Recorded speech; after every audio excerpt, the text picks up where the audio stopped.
Hey everybody, and welcome to Neptune. My name is Andrea, and I'm so happy to have you here in my beauty channel. Today, I am going to talk about a very important topic, and in fact, it's the first topic that I'm going to talk about here as a beauty blogger. So I'm very proud and I'm very excited and I'm very happy. I'm very happy about this. So, today's topic is going to be about cleaning your makeup tools, cleaning your makeup brushes and your makeup or, well, beauty sponges. It's very important that we clean these because, well, these are things that you're constantly putting on your face. And if you never ever wash them, which I know it does happen, don't worry, it's nothing to be ashamed of. I used to be that person as well. If we never wash these things, all those germs, all those skin cells, all that sweat, and all that leftover used makeup, all that huge gunk is just going to stay on our tools, and then we're just going to go ahead and put them on our face all the time. So that's not what we want. And there are many ways to clean them. They're not very time consuming, they are very affordable. And well, if you stay here, check them out with me. Okay, so this is what I'm going to be using. You don't have to use this exact same product. I just like this one because it has the soap and the silicone pad that we'll be using already included in it. You can find silicone pads and soaps appropriate for this in pretty much any makeup store, so you can actually choose whatever you want. I'll also be using some makeup remover wipes just to remove any excess makeup beforehand. This is how my brushes look before washing them. As you can tell, they're very dirty. All of them actually, because I pretty much use them all. And this is how my beauty blenders look. They haven't been washed in a very long time, so they need some serious maintenance.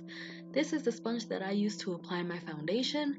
This one hasn't been used that much, but well, right now I am removing, as I said, any excess makeup from the brushes, but as you can see, that's not always enough, especially when it comes to brushes that you use regularly. If there's a brush that you don't always use, then you can sometimes settle for just removing that makeup with a wipe or a remover instead of getting it wet. Go ahead and wet your brush. Now you're going to rub it gently on the soap, and from there you're going to move to rubbing it gently on the silicone pad. Use circular or linear motions, and you don't want to be too rough with this, otherwise you're going to damage the bristles and your brushes won't last as long as we would want them to last. Once you feel you've done enough with the brush, you can go ahead and rinse it again. Usually warm water does the trick, but room temperature water can also work. And take a look at how the brush looks almost brand new. It's amazing. Now we're going to test, or actually we're going to clean this brow brush that I use. As you can tell, it's pretty dirty, and when I rub it on the soap, you can just see the pigment on it. But well, we're going to do the exact same thing with this brush, and you're going to be able to tell that the foam is actually a lot darker with this one.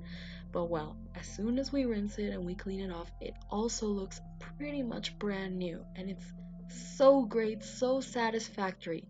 Also, rinse the silicone pad as needed, and when you're done, be sure to dry out and clean everything. Now we're going to move on to cleaning our sponges and beauty blenders. We're going to start by putting them in a container and filling it up with a lot of water.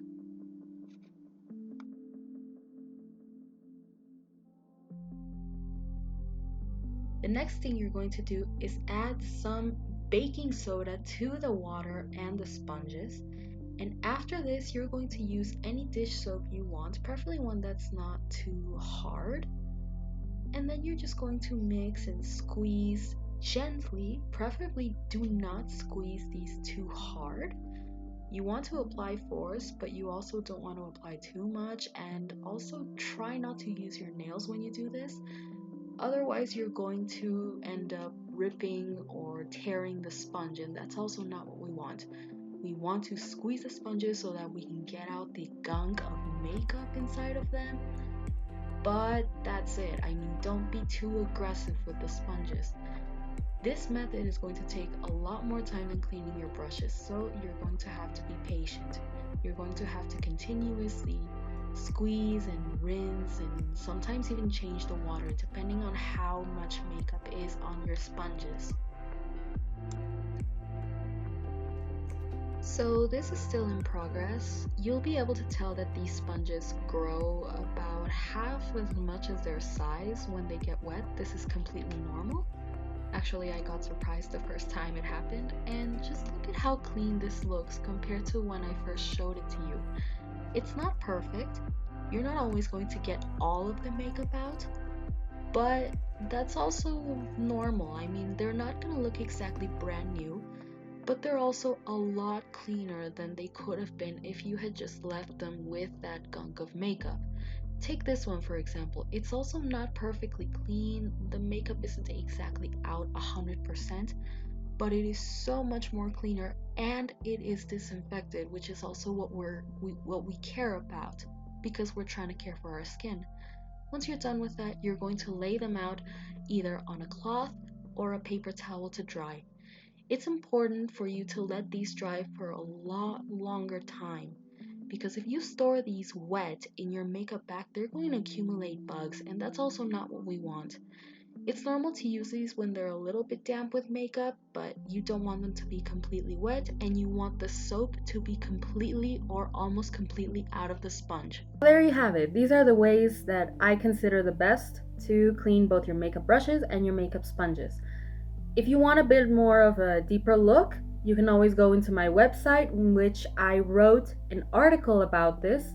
Also, the first article I published as a blogger, so thank you very much for that. If you have any more questions, if you have any comments, any requests, I would love to read your comments.